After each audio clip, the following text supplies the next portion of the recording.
Let me start with the today's session. I'm going to ask you a question first. Before I start today's session, I have a quiz for you all. So what I have is a picture. You all have to look that picture and you try to answer me if you can locate the name of that particular place.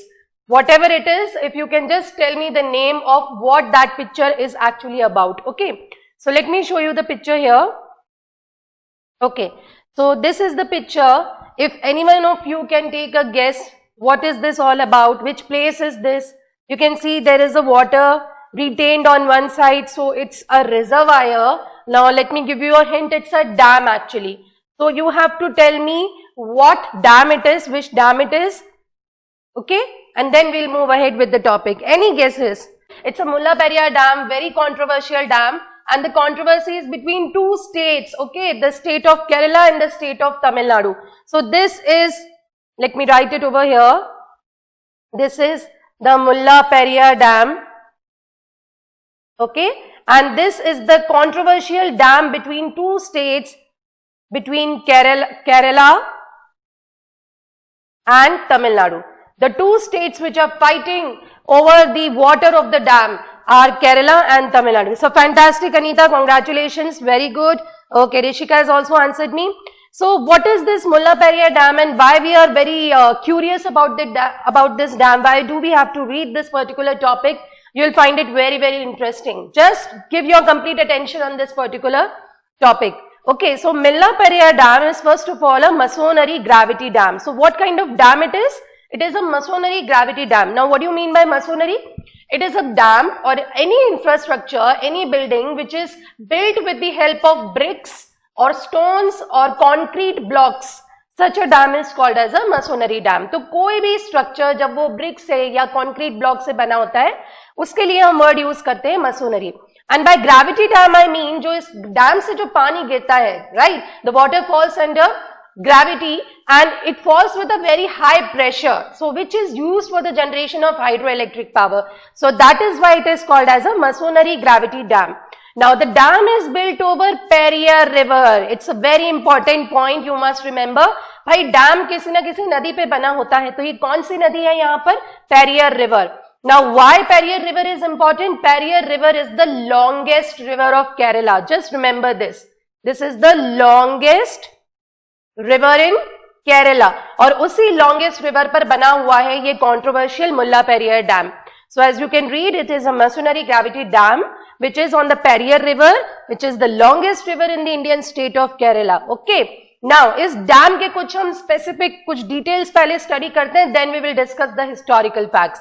इसकी height, see you don't have to remember all the figures over here, but just by reading once or twice you will be able to retain in the mind. अगर इस topic से related कोई article आपके question paper में आता है तो you will just click with it. Okay, so it is located at 881 meters above the mean sea level on the Cardamom Hills of the Western Ghat in Thikadi, which comes under Idukki district of Kerala. तो दो important question कि भाई ये केरला की किस district में आता है? Idukki district. Idukki district is very very important. ये न्यूज में पहले भी थी, ठीक है. So I will tell you what is it all about. Idukki district आप याद रखिएगा. और दूसरा पॉइंट, ये कहां पर सिचुएटेड है? On the Cardamom Hills of the Western Ghat. अब थोड़ी सी हम ज्योग्राफी के बारे में बात कर लें जो आप लोगों ने अपने स्कूल में पढ़ी होगी. You must have seen the southern part of India, जिसको हम Deccan Plateau भी कहते हैं. The southern part of India is something like this, which is a triangular mass projecting into the Indian Ocean. You can see here we have the Indian Ocean. ठीक है. So this area running from Gujarat all the way up to West Bengal, this is the Deccan Plateau, the triangular projection. Then you must remember that this side which is lying towards the Bay of Bengal, इसको हम क्या कहते हैं? इसको कहते हैं Eastern Ghats. And the other side which is lying towards the Arabian Sea, इसको कहते हैं Western Ghats. Okay, so this line all together here is the Western Ghat and this side forms the Eastern Ghat. तो ये कहाँ located है? ये जो dam है ये पार्ट है Western Ghats का, ठीक है. And कौन सा particularly Western Ghat is what? It is a range of mountain. Don't worry, हम ज्योग्राफी के भी बहुत सारे टॉपिक्स डिस्कस करेंगे अंडर स्टैटिक पार्ट, तो आपको सब समझ में आएगा. We will discuss in detail all the Eastern Ghats, and all the Western Ghats, इनके सारे फैक्ट्स हम डिस्कस करेंगे। तो वेस्टर्न घाट जो है ये रेंज ऑफ माउंटेन है which run all the way from Gujarat up to down up to the Nilgiri hills, fine. So यहां पर वेस्टर्न घाट्स में एक माउंटेन है जिसका नाम है कार्डमम माउंटेन, हिंदी में इसे इलायची माउंटेन भी कहते हैं। सो वहीं पर ये डैम सिचुएटेड है। अब डैम की हाइट है 53.6 मीटर्स फ्रॉम द फाउंडेशन और इसकी लेंथ है 365 metres. Again I am just telling you, read it once and twice and you will be able to retain the figures. बहुत ज्यादा आपको मेहनत नहीं करनी पड़ेगी। इस डैम के पास एक बहुत ही इंपॉर्टेंट नेशनल पार्क भी है। So you can easily remember the name of the national park because ये डैम बना हुआ है पेरियर नदी के ऊपर, तो वो नेशनल पार्क का नाम भी पेरियर रिवर के ऊपर ही रखा गया है। It is called as a Periyar national park which is in Thekkady which comes under Idukki district of Kerala. And ये जो पार्क है this is very close to the reservoir of the dam. अब ये रिजर्वायर क्या होता है, देखो मान लीजिए ये डैम है, यहां पर नदी का पानी इकट्ठा हो रहा है। डैम का काम क्या होता है, नदी के पानी को रोक के रखना, ठीक है, to collect the water from a river, that is the sole purpose of the dam. तो जहां पर भी ये पानी कलेक्ट होता है डैम के बन जाने से, उस एरिया को कहते हैं, उस रिटेंशन ऑफ वाटर को कहते हैं reservoir. This is called as the reservoir. So Periyar नदी के ऊपर जो मुल्ला पेरियर डैम बनाया गया है उसका रिजर्वायर जो है वो कहलाता है पेरियर रिवर रिजर्वायर, या it is also called as a Periyar Thekkady reservoir. Just remember this. और इसी रिजर्वायर के पास है Periyar national park. Now one important fact, the dam is built at the confluence of the Mullayyar river and Periyaaru river. Periyar river को केरला में Periyaaru river भी कहते हैं, so it is one and the same thing। जहां पर Periyar river में मुल्लायार नदी का पानी आके मिलता है, ठीक है, उस पॉइंट पर ये डैम बना हुआ है। सी, आप लोगों ने दो वर्ड पढ़े होंगे, ट्रिब्यूटरी और डिस्ट्रीब्यूटरी। मान लीजिए ये कोई मेजर रिवर है, मेन रिवर है, इसमें छोटी छोटी नदियां आके जब मिल जाती हैं और इस मेन रिवर में पानी को कंट्रीब्यूट करती हैं, these smaller rivers are called as a tributary, क्योंकि ये अपने पानी को क्या कर रहे हैं, कंट्रीब्यूट कर रहे हैं मेजर रिवर में। और उसी तरह से जब कोई बड़ी नदी बाइफरकेट हो जाती है ना, it gives out different branches, इसको कहते हैं डिस्ट्रीब्यूटरी, क्योंकि नदी अपना पानी डिस्ट्रीब्यूट कर रही है। So all I mean to say is कि अगर ये पेरियर रिवर फ्लो कर रही है, इसमें मुल्लायार रिवर का पानी आके ट्रिब्यूटरी आके जुड़ रहा है, यहीं पर ये डैम बना हुआ है। So this is at the confluence of the Mullayar and the Periyar river. Okay, so I think आपको फर्स्ट स्लाइड में कोई प्रॉब्लम नहीं आएगी। अब आगे बढ़ते हैं।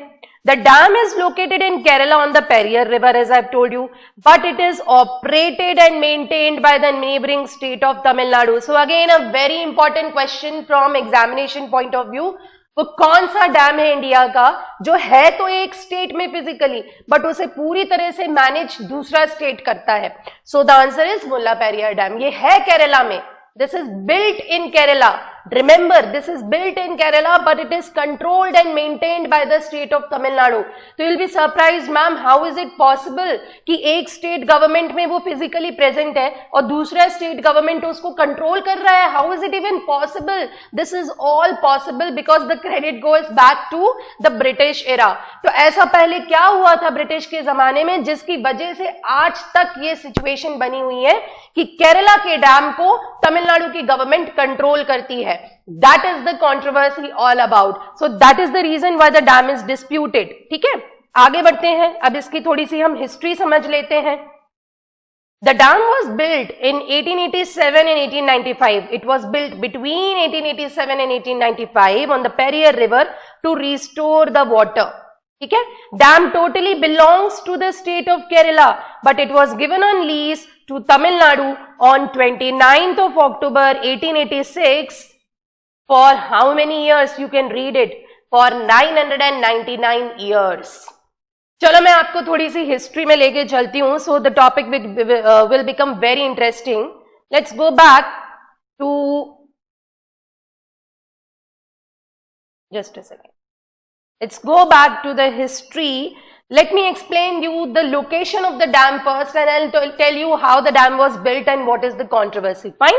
So you can see this is the triangular projection which I was talking about, the triangular landmass projecting into the Indian Ocean. तो ये है हमारा डेक्कन प्लेट्यू जिसे हम सर्दर्न इंडिया कहते हैं। This side marks the eastern Ghat. This side marks the western Ghat. Fine. And I've already marked the Mulla Periyar Dam. So you can see it over here. This is the Mulla Periyar Dam which we are zooming into. Okay. ये है मुल्ला Periyar dam जो हम zoom in करके देख रहे हैं. Let me show you the dam, how it looks. You can clearly see this is the dam. ये dam बना हुआ है और ये जो पानी उसने स्टोर किया हुआ है, this is called as a reservoir, the Thikkadi Periyar reservoir. Now let me tell you what happened. कैसे ये कंट्रोवर्सी ट्रिगर हुई है. देखिए, ये जो व्हाइट लाइन आप देख रहे हैं, दिस इज द बाउंड्री और the border between the state of Kerala and the state of Tamil Nadu. Here you can से तमिलनाडु और इस तरफ है केरला.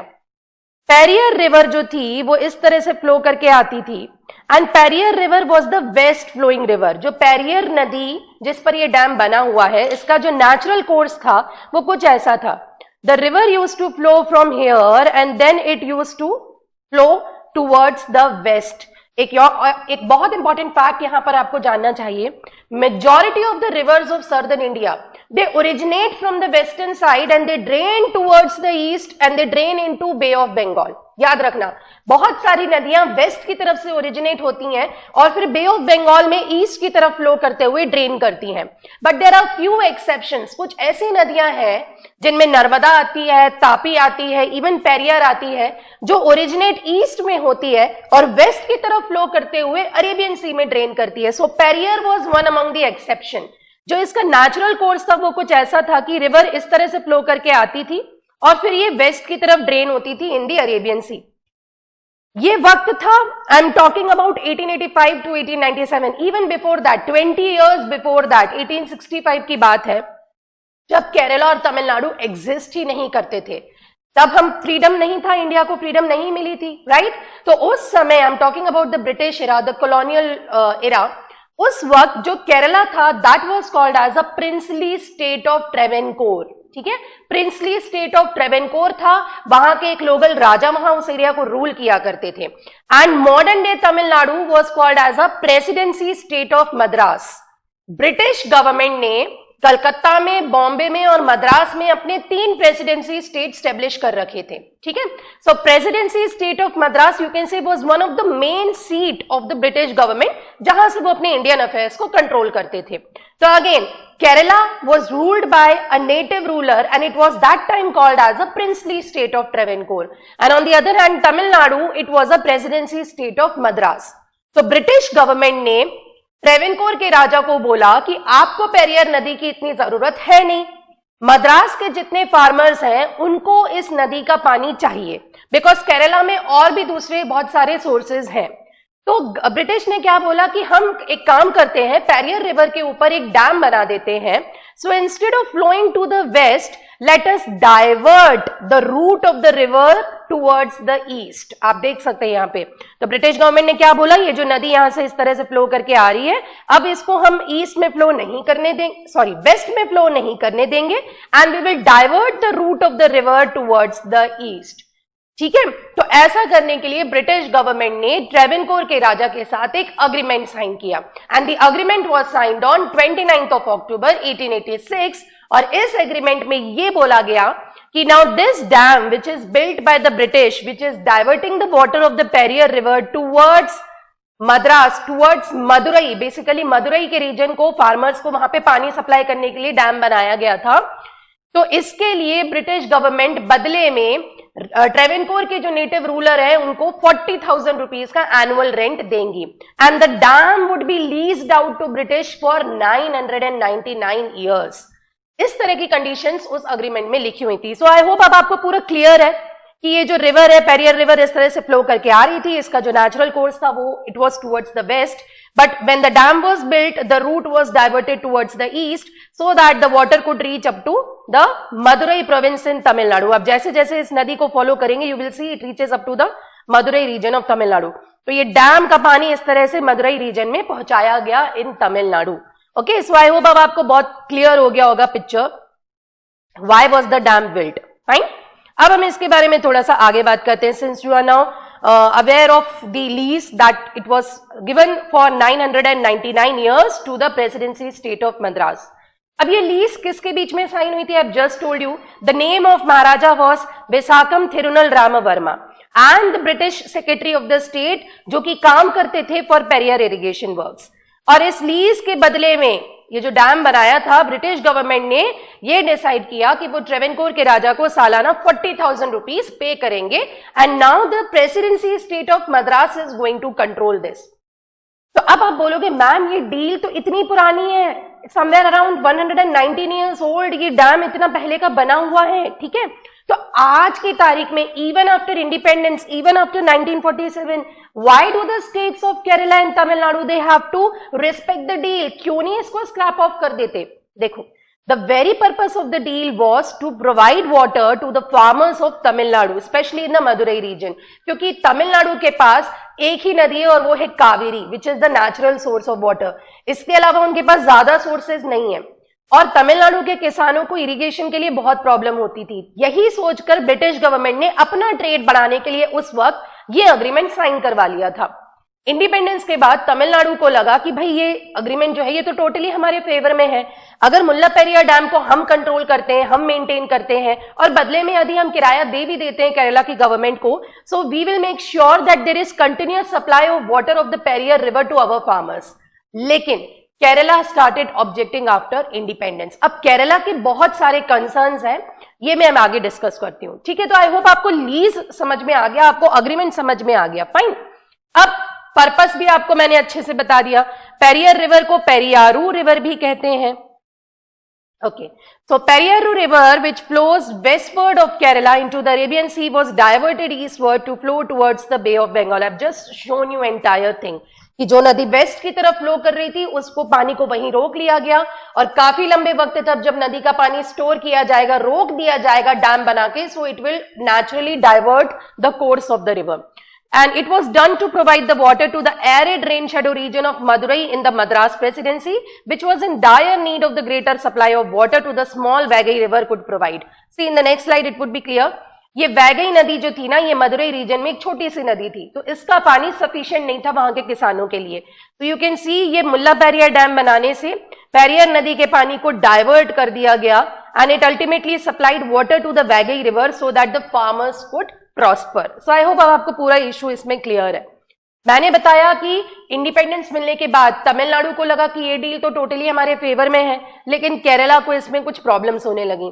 तो बेसिकली एक स्टेट रीऑर्गेनाइजेशन एक्ट पास किया गया था विच वाज इन 1956, जिसमें इंडिया के न्यू स्टेट्स और यूनियन टेरिटरीज को स्टेब्लिश किया गया था। देखो, जब मैं आपको पॉलिटी पढ़ाऊंगी, इंडियन पॉलिटी, और when will discuss about the modern history, ये सारी चीजें आपको बहुत क्लियर हो जाएंगी। What was the state reorganisation act of 1956।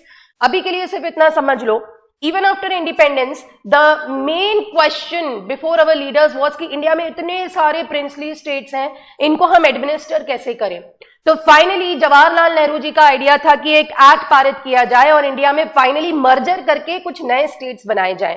तो the outcome was the 14 states, 14 नए स्टेट्स बनाए गए थे, जो आज जिनकी संख्या बढ़ के 28 हो चुकी है, ठीक है।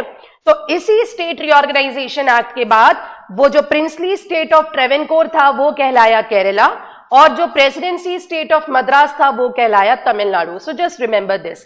केरला की गवर्नमेंट ने अनाउंस किया कि earlier agreement which has been signed between the British government and Travancore, it was invalid and needed to be renewed. तो केरला की गवर्नमेंट को तो ऑब्जेक्शन था ही कि भाई ये पेरियार नदी का पानी आपने नेचुरल कोर्स जो डाइवर्ट किया हुआ है and it is now flowing towards the east, हमें ये नहीं चाहिए कि हमारे किसानों को भी तो पानी की जरूरत है। पहला तो कंसर्न ये था।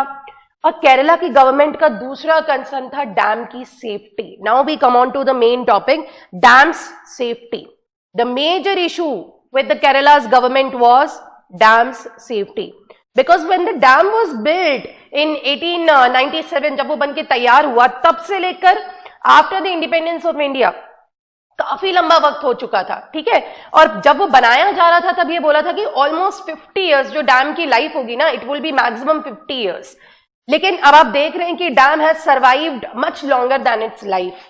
तो अब डैम की जो सेफ्टी है, that is the major issue of the Kerala government. Kerala की गवर्नमेंट कहती है कि डैम इतना पुराना है और इसमें इतना समय से ये पानी जो है, ये रिजर्वायर जो है, इसको बनाया हुआ है, आपने पानी का लेवल इसमें स्टोर किया हुआ है।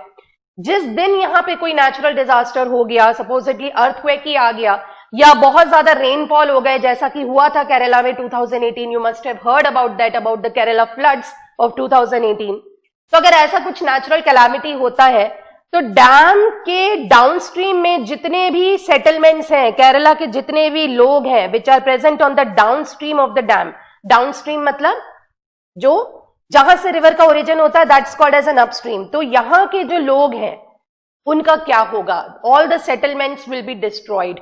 तो केरला की गवर्नमेंट का कहना है कि डैम जो है वो बहुत पुराना हो चुका है, क्योंकि यहाँ पे पानी बहुत लंबे वक्त से स्टोर है, ये मसोनरी डैम था, so it has already lived it's life. अगर कुछ भी यहाँ पर होता है, अर्थक्वेक आता है, तो all the settlements which are present in the downstream of the dam would be destroyed. ठीक है। अब तमिलनाडु की कंसर्न क्या है? भैया ये जो पानी है ये अल्टीमेटली रिजर्वायर जो है, this now gives provide water to the Vaigai river in the Madurai region and this is very important for our farmers.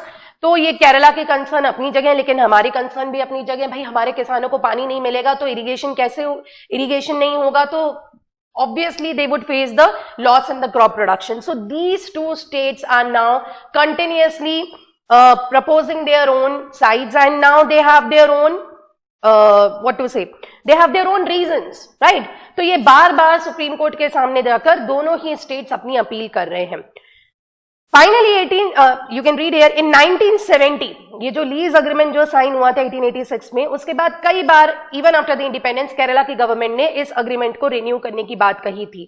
Finally इसका रिन्यूअल हुआ था 1970 में और इस रिन्यूअल में तमिलनाडु की सरकार ने यह कहा था कि हम आपको बदले में ज्यादा रेंट देंगे, but Tamil Nadu government would have complete control over the catchment area and over the land of the dam, और इसके बदले में जो भी खर्चा होगा, जो भी रेंट होगा, वो हम केरला की गवर्नमेंट को पे करने के लिए तैयार हैं। अब एक चीज और यहां पे समझो, केरला की गवर्नमेंट को पानी शेयर करने में कोई प्रॉब्लम नहीं है। उन्होंने बार बार ये कहा है कि we don't have problem in sharing the commodity.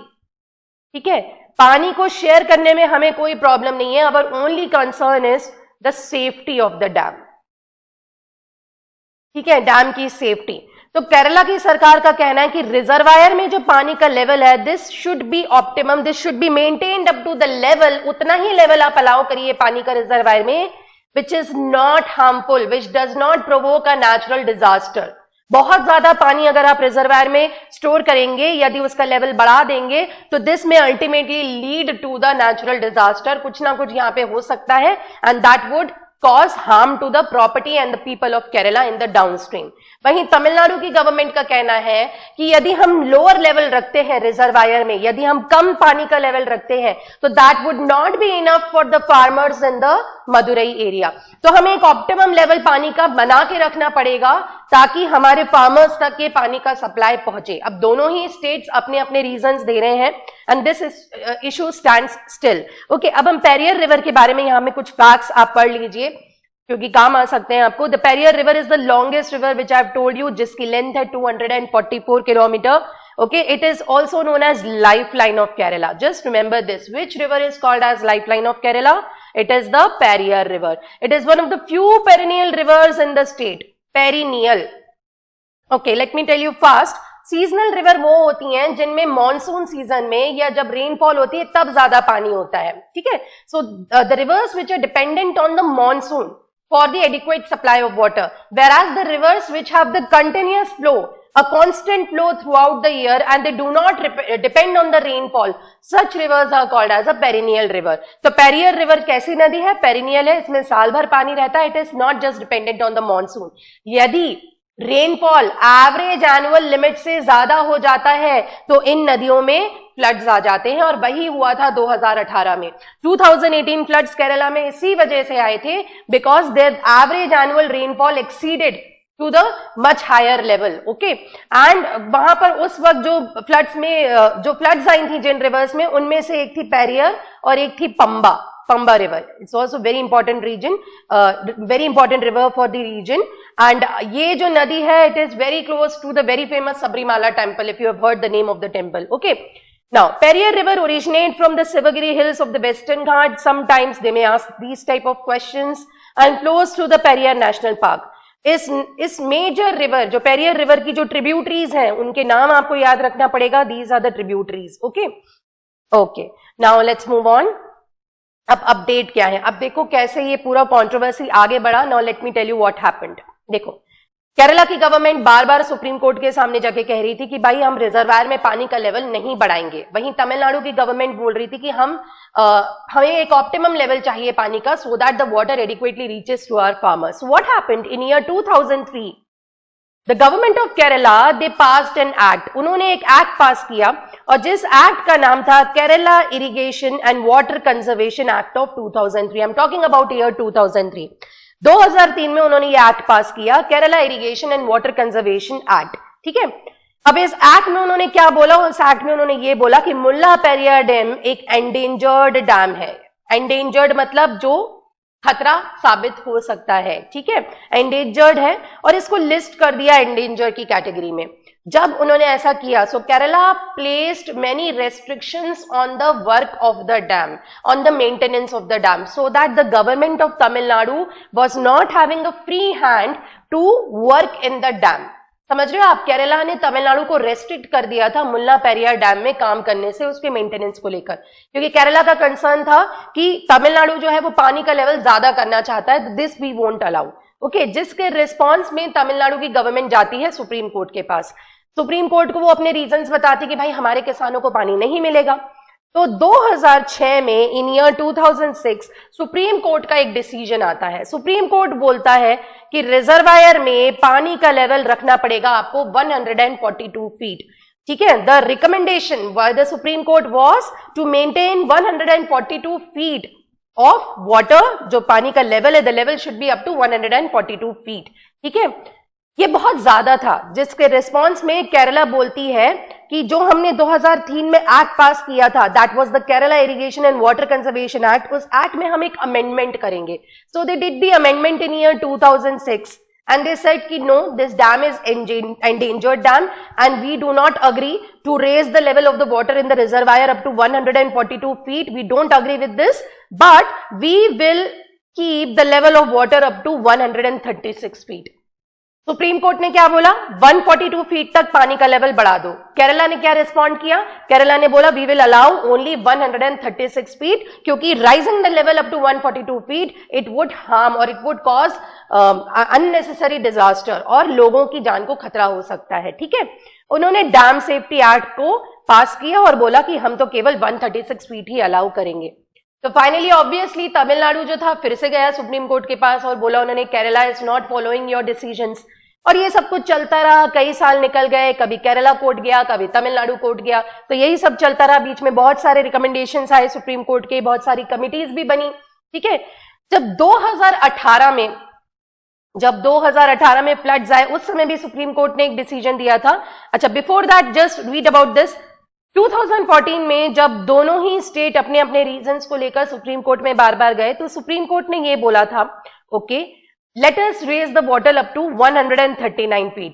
तो 142 फीट से सुप्रीम कोर्ट ने जो लेवल था वो अप्रूव कर दिया था 139, because Kerala was so adamant कि we will not increase beyond 136 feet. तो सुप्रीम कोर्ट ने बोला कि बीच का रास्ता लेते हैं, 136 भी नहीं, 142 भी नहीं, 139 फीट हम रिकमेंड कर देते हैं. बट तमिलनाडु इसके लिए अग्री नहीं कर रहा था. तो फाइनली जब 2018 में केरला में फ्लड्स आए तो कई सारी पिटीशंस फाइल हुई थी सुप्रीम कोर्ट में कि बहुत ज्यादा फ्लड्स की वजह से already the dam was very risky. In fact एक और डैम जो था that was standing in question was the Idukki dam. ठीक है, Idukki dam is the arch dam, ये एक सर्कुलर डैम है, आर्च डैम. ठीक है, तो ये डैम भी जो था वो क्वेश्चन में था. This is also on the Periyar river. Okay, तो फिर सुप्रीम कोर्ट ने 2018 में फाइनली डिसीजन दिया कि now we recommend the level to stand up to 139 feet. Still Tamil Nadu doesn't agree with this decision. तो बहुत ही लेटेस्ट जो अभी इसमें अपडेट है इस पूरी कंट्रोवर्सी में, that was in December 2019 before the pandemic. जो मिनिस्ट्री ऑफ जल शक्ति है उन्होंने बोला कि we will form a 3-member supervisory committee to permanently settle the issue between the governments of the Kerala and Tamil Nadu. ठीक है, तो ये इसका लेटेस्ट अपडेट है कि 2019 दिसंबर में मिनिस्ट्री ऑफ जल शक्ति ने 3-member कमिटी बनाने की बात कही थी, जो दोनों ही स्टेट्स के बीच में म्यूचुअल कोऑर्डिनेशन से काम, मतलब कुछ उनको दोनों ही स्टेट्स के जो रीजंस हैं उनको समझे, सर्वे करे और फाइनली फिर अपना डिसीजन देगी, रिपोर्ट सबमिट करेगी. So that is all about the topic. Okay, तो आई होप अब आपको सारे रिलेटेड पॉइंट्स पूरे कंट्रोवर्सी से समझ में आए होंगे.